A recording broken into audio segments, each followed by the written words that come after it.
Então já tem algumas pessoas aí, né, pastor? Dá um nome Muitas de algumas, pessoas aqui por favor. acompanhando. Tem a Cleide Lopes dizendo boa noite. É de Catalão, Goiás. Catalão, Goiás. Tem o Giovanni Costa, Giovanni, lá de Astória, pastor. Falando, precisa ter outra igreja aqui em Astória. Um beijo no coração do povo ali de Astória. Tem a Célia perguntando onde está localizada a igreja. O filho dela mora em Boston. Nós temos a igreja em Everett. Deixa eu ver se eu consigo botar no aqui o endereço 369 aqui. da peraí. Broadway. 369 Broadway. Everett é uma cidade grudada Do ali lado agora. de Aí, Boston. consegui botar lá o... Olha lá, já entrou lá. Tem aí o nosso endereço em Everett. Você também tem a igreja de Framingham e Plymouth. As 3 igrejas estão localizadas no estado de Deixa eu ver Massachusetts. aqui, Framingham. Tem Framingham Inclusive, também aqui. nesses telefones aí, você pode ligar, que apareceu na tela, procurar o pastor Alain Viana. Pastor Alain Viana, que é o responsável pelo trabalho no estado de Massachusetts. Nós temos 3 igrejas lá. Você pode ligar a qualquer hora, se você quiser falar com o pastor Alain Viana. Ele vai estar à sua disposição nesses telefones aí que estão aparecendo. Beleza. Temos também a dona Leonor, lá de Newark também, falando Dona que precisa Leonor. de uma igreja lá em Newark. Um beijo no coração da Dona senhora. Leonor. A Rose Costa, Reno Park, falando queremos uma igreja aqui em Reno, Nevada. Então, nós não vamos agora, não temos condição de implantar a igreja agora aí. Mas eu estava falando hoje com o pastor Alan Marques, nós vamos marcar aqui para o mês lá, entre setembro, por aí, outubro, nós vamos fazer um evento lá. Meio gostoso. Setembro, outubro estaremos em Nevada. Já está Nevada, autorizado. Isso, vamos fazer um evento Toda lá, a nós vamos equipe. avisar antes, tudo para reunir o pessoal, vamos ver um hotel Lindo, lá, uma lindo. coisa assim, e vamos lá para fazer uma pregação. Inclusive nós vemos que tem muito acesso no nosso website vindo de Nevada, muito acesso no Roku vindo de Nevada, um privilégio mesmo ter esse pessoal todo aí com a gente, realmente uma coisa maravilhosa. Logo, logo nós vamos estar aí. A Marilene, lá de Newark, também está mandando um olá a todos. A minha esposa, Carol. A Tiana também está acompanhando aqui da igreja de Orlando. Bastante Amém. pessoas acompanhando para a honra e glória do Senhor Jesus, graças a Deus. Amém. Daqui a pouquinho a gente fala o nome das outras pessoas aí. Sim, Você sim. pode ir participando, ligando para cá, deixando seu nome, sua mensagem aí no WhatsApp. Maravilha, maravilha. Então, pastor Munhoz, testemunho. Dessa vez eu vou cronometrar, pessoal. Dessa vez eu vou cronometrar. A primeira vez não deu, vocês sabem como é que é. São 10 minutos, mas não são 10 minutos, né? É que nem culto, né? Vai Você fala, falando, não, vou fazer Muito rápido. assim, tem gente Começa que às 10, tem mas não gente tem que hora gosta, para tem gente acabar. que não gosta do que eu vou falar agora. Eu vou deixar o Espírito Santo levar. Ih, vai demorar pra caramba. Não, vou deixar o Espírito Santo levar o cara. Aleluia, né? Então, vamos ver, gente. Tá aqui, o Senhor Deixa vai o Espírito direcionar. Santo, né? O Senhor vai direcionar. O melhor é o Espírito Santo, não é a gente não. Mas nós queremos saber também do pastor Marques. Compartilhar seu testemunho com a gente, pastor Marques. Você que tem a câmera só pro senhor aqui, que coisa linda. Ó. O meu caso é bem diferente do pastor Denis, do Carlson. Eu já fui criado na igreja evangélica, num ministério, e aos 21 anos eu me decepcionei muito com a igreja. Me decepcionei muito com as coisas que aconteceram comigo.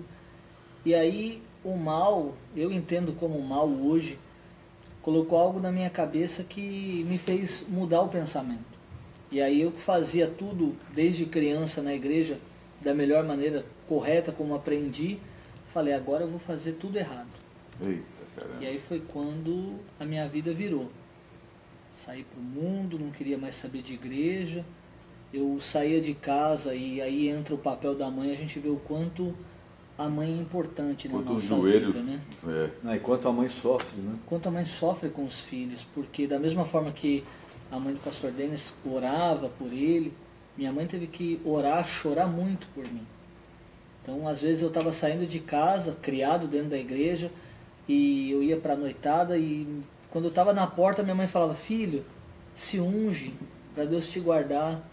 E eu tirava sarro, botava o azeite na cabeça e falava, que Deus abençoe, que essa noite seja maravilhosa. Caramba. Então ainda tirava sarro, ainda zombava da fé da minha mãe. Tá, aí, desculpa, só um parênteses aqui. Claro. Você vê aquela... Não quer dizer nada a pessoa já nascer na igreja. Quer dizer nada. Não adianta. Não. Se a pessoa realmente não estiver ligada a Jesus, ela pode dormir, acordar, viver, almoçar, jantar, tomar banho na igreja. Não adianta nada. Ela precisa, na verdade, Conhecer a Deus. conhecer a Deus e aceitar o seu Jesus como Salvador. Sim, porque Eu vou botar meus 2 dedinhos aqui Porque tem sempre aquele que pensa assim, então não preciso levar meu filho para a igreja? Pelo amor de Deus, gente. A Bíblia Não é isso fala, que a gente tá falando. ensina a criança no caminho que deve andar. Ok? Ensina a criança no caminho que deve andar. Porque ela não sabe. Por isso que na igreja não se batiza criança. A criança não sabe o que está fazendo. Então você ensina a criança no caminho que deve andar. Certo? Desculpa interromper, gente. Com Bem a certeza. mente. A gente aprende o caminho certo, mas pela decepção do homem, a gente acaba indo por caminhos errados. Quem sai da igreja por causa de um homem nunca foi por causa de Jesus. Nunca foi né? por causa de Jesus. Exatamente. A gente está preso ali na igreja por uma religião, ou por uma crença, ou até mesmo por ter sido criado na igreja, e de repente a gente se decepciona com o homem e a gente começa a culpar Deus. Isso eu vejo que acontece muito, principalmente aqui na América. A gente atende muitas pessoas que por algum motivo se decepcionaram com algumas igrejas e hoje culpam a Deus porque foram da igreja A, da igreja B e não foram aceitas no grupo A, no grupo B, e acabam colocando a culpa como se Deus fosse o culpado. E Deus não tem culpa nenhuma. Deus, ele, pelo contrário, morreu por nós. Mas voltando ao testemunho, e eu sei que o Carlson está aqui cronometrando, né? Estou cronometrando, mas está ótimo. O pessoal não vai me pegar se interromper. 5 anos, pastor. 5 anos que eu não queria pisar na igreja, que eu não queria ir para a igreja, e eu que tinha sido pastor em outro ministério, jurei para Deus que eu nunca mais subia num altar para pregar. Falei, não, nunca mais. Agora eu quero fazer o contrário. Então, em tudo que eu fazia, eu liderava. Fazia festa na faculdade, eu liderava a festa, liderava a bebedice, liderava tudo. Porque eu gostava de estar ali na liderança e porque eu queria descontar tudo que eu não tinha feito. Recuperar o atraso. Recuperar o pensamento que a gente acaba colocando no coração, né? Eu vou fazer agora tudo de errado, já que até então eu fiz tudo da melhor maneira possível. E de repente, um dia, eu me lembro como se fosse hoje, eu estava numa balada e na época aquela música de Zaqueu começou a ser cantada em tudo quanto era lugar, desde igreja até boate se tocava a música de Zaqueu.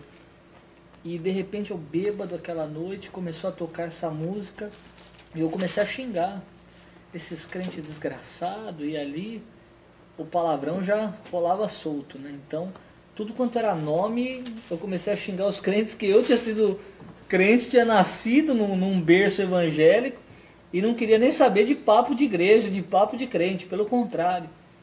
E de repente eu comecei a sentir um vazio e aquela roda, aquela festa que estava lotada, era como se tivesse vazia.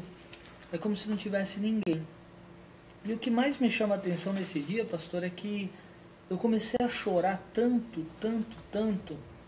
E se você está num ambiente de festa e você vê alguém chorando, você para falar com aquela pessoa. Verdade. Porque não é um ambiente propício para aquilo. Lógico. Na igreja a pessoa está chorando, né? na igreja a pessoa está chorando, você respeita o momento dela.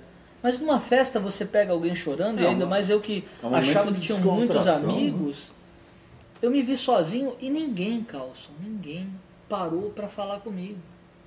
Ninguém, eu acho isso... Até hoje eu fico sem entender como que era uma festa tão grande, tinha mais de 3.000 pessoas no lugar, e ninguém me viu. E de repente Deus começou a falar no meu coração. Eu cheguei a assistir programação da igreja alcoolizado. Mas veja como já existia um projeto do Espírito Santo, né? Já existia uma direção. Porque tenta analisar. Se você não tem nenhum vínculo com a igreja, com a palavra de Deus, você está alcoolizado, como no final de semana. Estava em casa, mas já tinha tomado isso, aquilo. Aí ligava a televisão. Eu tinha uma série de outras opções para assistir. Mas vira e mexe eu me deparava com a programação da igreja. Com homens pregando a palavra de Deus. Nossa, e ficava. A presença do Espírito Santo aqui agora está enorme. Glória a Deus, gente. Olha, realmente, tudo que vocês estão falando, tudo é muito bom. Isso me lembrou, até peguei a Bíblia e olhei. O livro de Eclesiastes, né? E ele começa falando exatamente isso que vocês estão testemunhando. Que experimentou de tudo, mas no final ele viu que era como correr atrás do vento. Exato. Que não adianta nada. E quem escreveu o livro de Eclesiastes foi o rei Salomão? Sim. Foi o rei Salomão. Ninguém mais rico. A Bíblia fala que não existiu ninguém, nem vai existir. Nem vai existir. Nem vai existir. Nem vai existir. Alguém mais rico do que o rei Salomão. E mais sábio. E mais sábio. Então você já tira daí que ele tinha tudo realmente, e ele quis experimentar tudo, né? Vamos deixar todas as outras questões de lado, e ele viu que não valia a pena. Que Ele viu Deus que não valia é a mais pena. importante. Deus é mais importante. Então, realmente, Deus, quando separa você, você tem que acreditar. Existem esses momentos assim que acontecem. Olha, gente, não estamos aqui para condenar ninguém. Imagina. Mas Pelo contrário. a gente está aqui para demonstrar que existe um caminho. Existe um Deus, existe um caminho. Existe um caminho. E Agora, a Bíblia fala que só existe um caminho, né? Porque a Bíblia fala o caminho, a verdade. Né? E a vida. Não é no plural. A Bíblia não fala sou Os- um dos caminhos. Não, Ela fala não, o não. caminho, a É verdade. outra o único mentira caminho. que o mundo tem. Ah, todos os caminhos levam a Jesus. Não. Todos os caminhos levam a outros deuses. Exato. Um Mas D pra qualquer minúsculo. lugar, né? É aquela história da mentira repetida, né? Eu costumo muito pregar sobre isso, de falar. O povo fala, não, todos os caminhos levam a Deus. Ué, mas então me deu a Bíblia onde isso está escrito. Porque na minha, na sua, de todo mundo, é muito pelo contrário. Jesus é o caminho, a verdade e a vida. E ninguém vai ao Pai senão por ele. Outra coisa que o mundo repete muito. A voz do povo é a voz de Deus. A voz do povo é a voz de Deus. Quando colocaram Jesus e o criminoso, quem é que o povo escolheu? Barrabás! Barrabás! Então, meu irmão, não entra nessa não, porque sabe aquela história de mentira repetida vira verdade. Vira verdade. Mas, pastor Max, o senhor estava falando então, E nesse dia, nesse momento, a festa cheia, ninguém ouviu o senhor. e Deus começou a falar comigo e começou a falar muito nítido assim, a culpa não é minha. Você está culpando a pessoa errada, você está colocando, despejando a sua raiva em quem não tem nada a ver com o que aconteceu.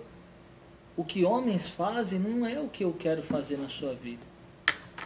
Mas ali, não é que eu me converti, aquele dia eu saí, voltei para a igreja, aceitei Jesus na minha vida. Não, pelo contrário, ainda continuei, mas eu comecei a despertar um interesse que eu não tinha mais. E aí foi quando eu chegava em casa de madrugada, porque antigamente eu era o primeiro a chegar na festa, o último a sair.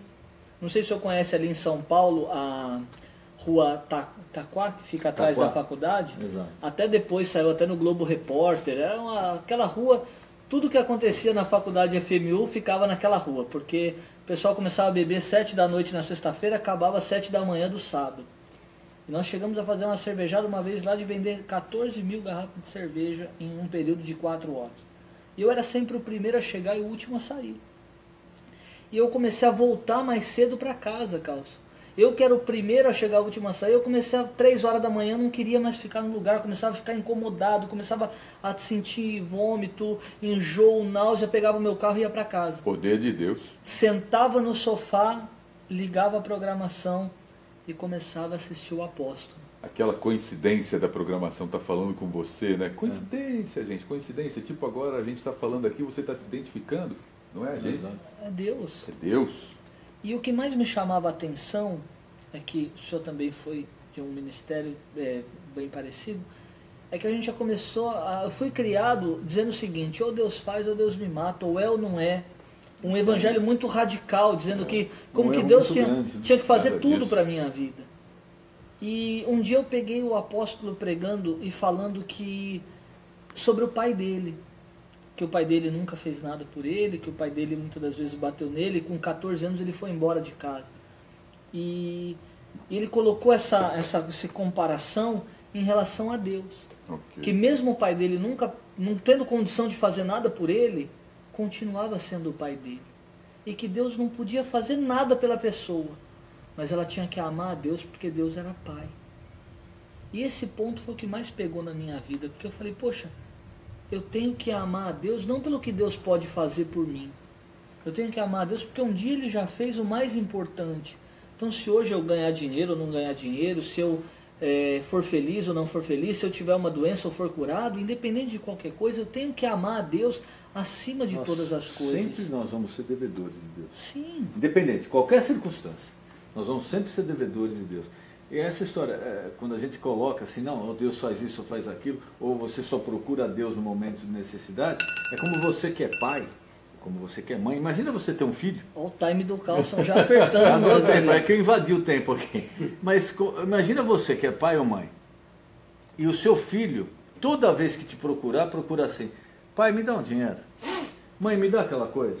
Aí uma hora você fala, meu filho, vem aqui, me dá um abraço. Não, mas antes me dá aquele dinheiro lá para comprar tal coisa, antes me proporciona aquilo lá, você vai sentir o quê? Você vai se sentir como um caixa forte. Objeto, né? né? Sendo usado, né? Sendo usado. Então a mesma coisa. Eu sempre falo, quando você se dirige a Deus, meu irmão, primeira coisa, independente do que você está passando, louve o nome do Senhor. Agradeça a Deus. Primeiro. Depois você pede, mas, Senhor, obrigado. Porque não tem nada de errado. E me dê sua misericórdia que é infinita. Sim. Porque eu não sou digno de nada. Agora, Senhor, meu coração anseia isso. Mas primeiro, agradeça a Deus. Primeiro, louve o nome do Senhor.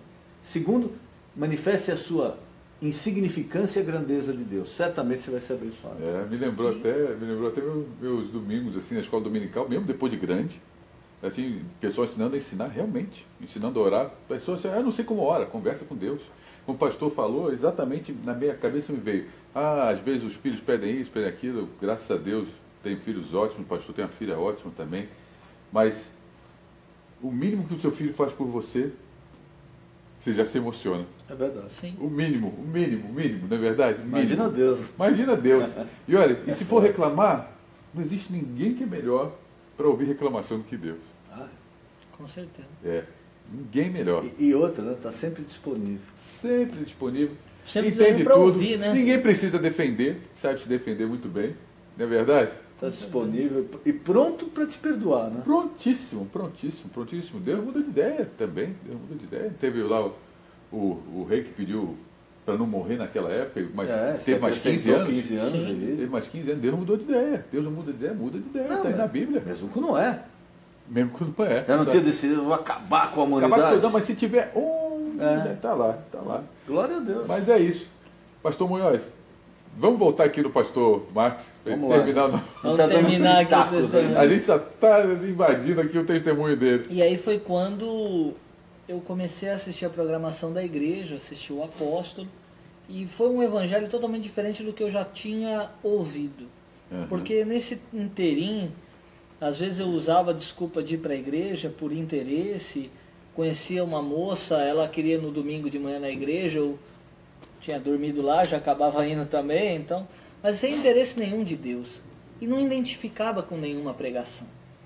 Mas quando eu comecei a ouvir o apóstolo, e não porque é o apóstolo, nem porque hoje eu estou na Mundial, mas foi um evangelho diferente que eu não estava acostumado a ouvir. Que é o evangelho simples do amor, que Deus te ama independente de qualquer situação. Aleluia. E ali eu comecei a pensar, poxa, será que ainda Deus me ama?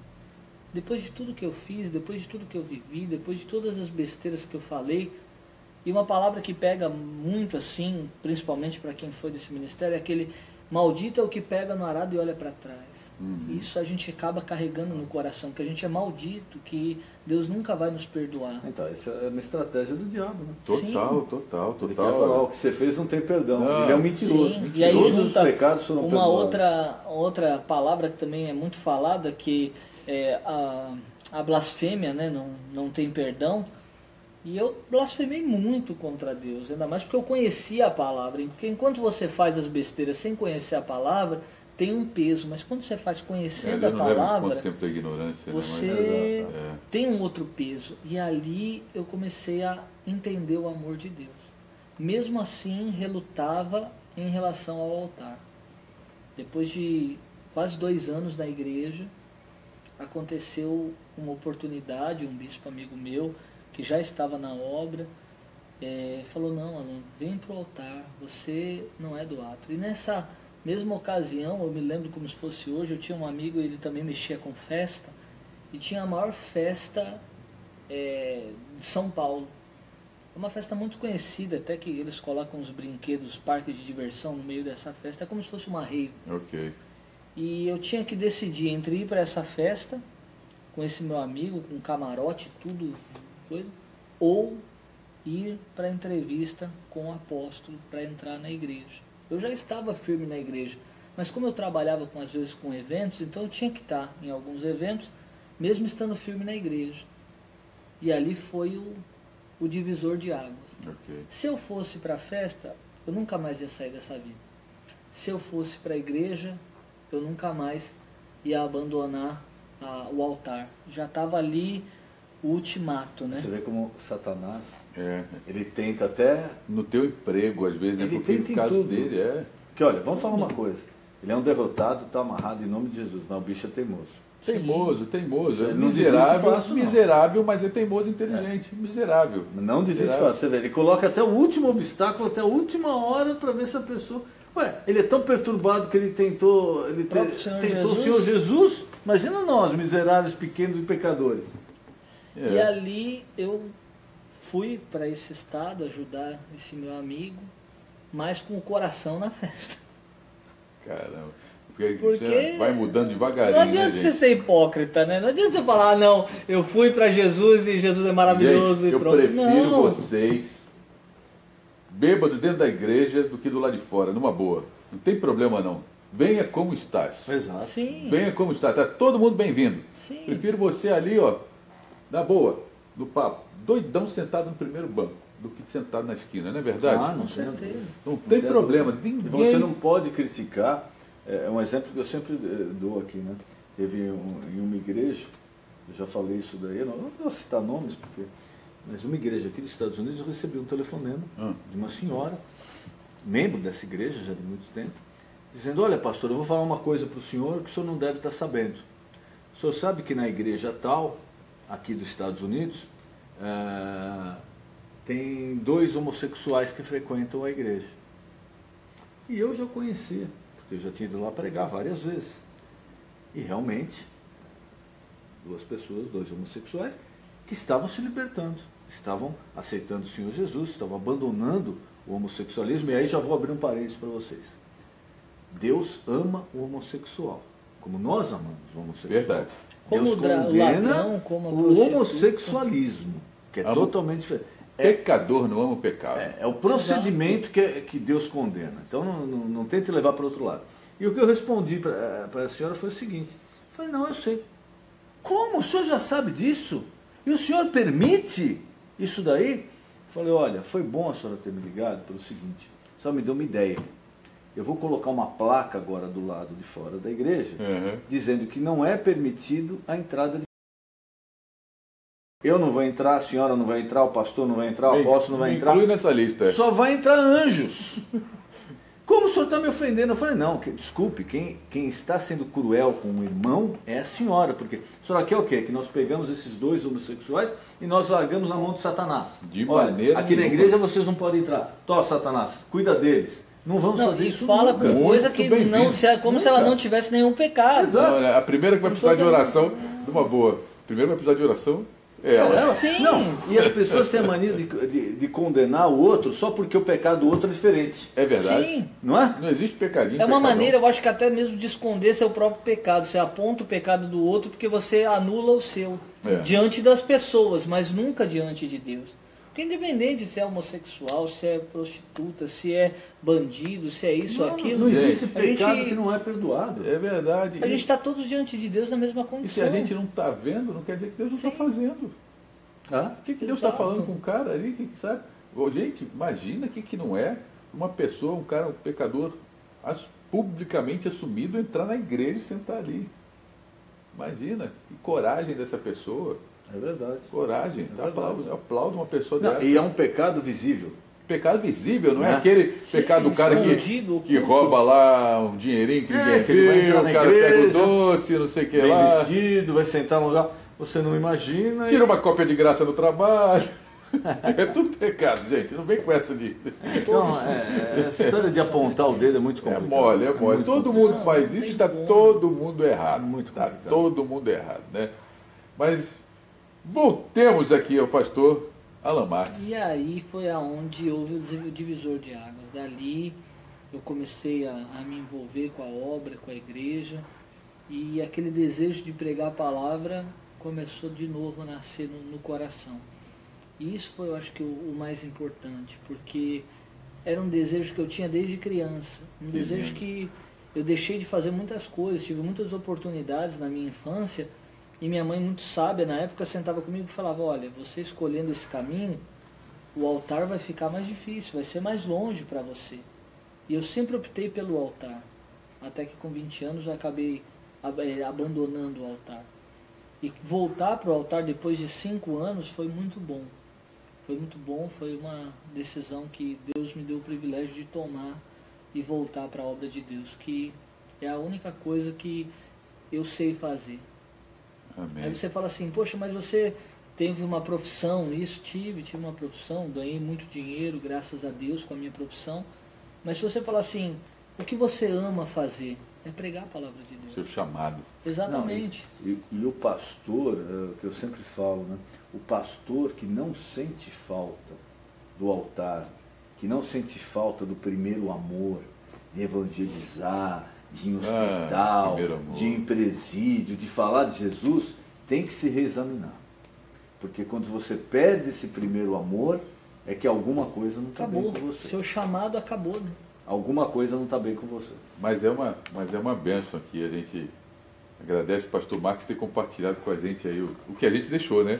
Porque nós interrompemos aqui. É o papo de igreja. Se emociona, né? Às vezes é até bom ser interrompido, porque senão... É o papo de igreja.